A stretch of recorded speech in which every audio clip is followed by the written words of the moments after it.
खुश आमदीद। आज के इस दिलचस्प तज्जिए में हम सोने और चांदी के सरमायाकारी की तवील तारीख और इससे जुड़ी कुछ ऐसी हैरानकुन हकीकतों पर बात करने वाले हैं जो शायद कीमती धातुओं के हवाले से रिवायती सोच को बिल्कुल बदल कर रख दें। हम आदात व शुमार का जायजा लेंगे और देखेंगे कि सोना और चांदी वाकई कैसे काम करते हैं। तो चलिए सीधा मौजू की तरफ चलते हैं। यहाँ सबसे बड़ा और बुनियादी सवाल ये उठता है कि क्या वाकई सोने और चांदी को दौलत का बेहतरीन और हतमी मुहाफिज समझा जाना चाहिए? सदियों से हम यही सुनते आए हैं ना कि मुश्किल वक्त में सिर्फ सोना ही काम आता है। लेकिन आज के इस तेज रफ्तार और जदीद मालियाती दौर में क्या ये पुरानी और अफसानवी बात वाकई सच साबित होती है? आइए इसका बारीक बीनी से जायजा लेते हैं। तो आइए सबसे पहले बात करते हैं कीमती धातुओं की असल कदर और उनकी तारीखी अहमियत की। देखिए, सोने और चांदी की अपनी एक अंदरूनी कद्र है जो हज़ारों साल से बरकरार है। ये ज़ेवरात में भी इस्तेमाल होते हैं और मुख्तलिफ सनतों में भी। दूसरी तरफ हमारी रोज़मर्रा की कागज़ी करेंसियाँ हैं।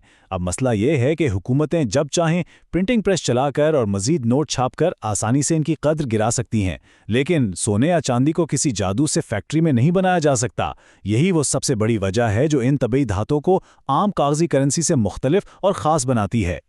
लेकिन ज़रा सोचिए, जब मईशत हिचकोले खा रही हो और महंगाई आसमान से बातें कर रही हो तो फिर क्या होता है? तारीख के उन औराक को पलट कर देखें जब महंगाई के खौफ ने इन धातुओं की कीमतों को आसमान पर पहुंचा दिया था। 1972 से 1980 का दौर ले लें जब इफरात ज़र यानी महंगाई डबल डिजिट में चली गई थी। फिर 2000 के दहाई का आगाज़ जब कीमतें दोबारा तेज़ी से ऊपर की तरफ गईं। और अभी हाल ही में कोविड-19 के बाद का वक्त। इन तमाम अदवार में जब भी माशी बेयकीनी फैली, सरमायाकारों ने फ़ौरन सोने और चांदी का रुख किया। और इसका नतीजा 500%। जी हाँ, बिल्कुल ठीक सुना। 1972 से 1980 के दरमियान सोने और चांदी की कीमतों में 500% से ज़्यादा का होशरुबा इजाफा हुआ। और मज़े की बात यह है कि ये वो वक्त था जब रिवायती स्टॉक्स और बॉन्ड्स बुरी तरह पिट रहे थे। तो ये बात तो तय है कि जब महंगाई बेकाबू होती है तो ये धातें एक बेहतरीन और शानदार पनाहगाह साबित होती हैं। अगर हाल ही की बात की जाए तो कोविड-19 की वबा के बाद दुनिया भर में रकम की फराहमी यानी मनी सप्लाई में इंतहाई जारहाना तरीके से तौसी की गई और हुकूमती अखराजात बढ़े। मईशत का ये बिल्कुल सीधा सा उसूल है, जब भी मार्केट में पैसे की फराहमी बढ़ेगी और इफराते ज़र आएगा तो इन तबी धातुओं की मांग और कीमत में इजाफा लाजमी होगा। ये एक खालिस मौजू हकीकत है। लेकिन यहाँ आकर कहानी में एक बहुत बड़ा मोड़ आता है। अगर बात इन धातुओं को तवील अरसे तक अपने पास रखने की हो तो हकीकत कुछ और ही है। ज़रा माखूज से लिए गए इस जुमले पर गौर करें जो रोज़मर्रा की सोच को मुकम्मल तौर पर हिलाकर रख देता है।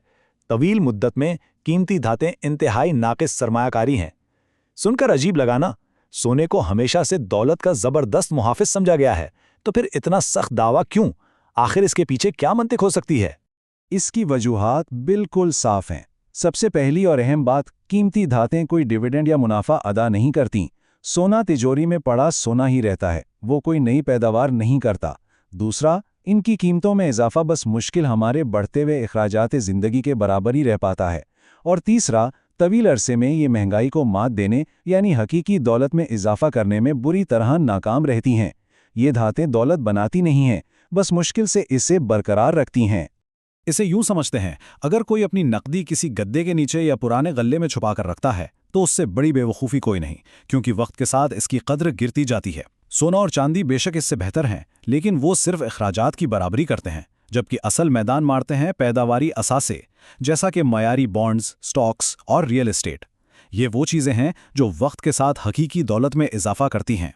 तो फिर ये सवाल पैदा होता है कि क्या कीमती धातुओं को पोर्टफोलियो से बिल्कुल निकाल देना चाहिए? इसका एक बेहतरीन मुतबादिल भी मौजूद है। जी हाँ, बिल्कुल, बस तरीका बदलने की ज़रूरत है। तिजोरी में सोने की ईंटें रखने की रिवायती सोच से बाहर निकलकर जदीद सरमायाकारी की तरफ देखें।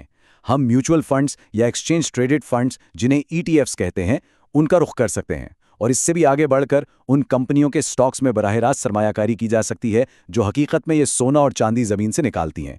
ये कंपनियां पैदावारी होती हैं और इनमें तवील मुद्दती बेहतर मुनाफा देने की ज़बरदस्त सलाहियत मौजूद होती है। तो इस सब के बाद सोचने की बात यह है, क्या एक बेहतर पोर्टफोलियो का इन्हिसार सिर्फ उस बेजान धात पर होना चाहिए जो दहाइयों तक तिजोरी में पड़ी कोई मुनाफा नहीं देती, या उन मुतहर्रिक और जिंदा कंपनियों पर जो इस धात को जमीन से निकालकर हकीकी माशी कदर पैदा कर रही हैं? یہ وہ بنیادی فیصلہ ہے جو طویل مدتی مالی کامیابی کا تعین کرے گا۔ آج کے اس معلوماتی تجزیے میں ساتھ رہنے کا بہت شکریہ۔ نئے اور بہتر مالیاتی فیصلوں پر حقائق کی روشنی میں سوچ و وچار جاری رکھیں۔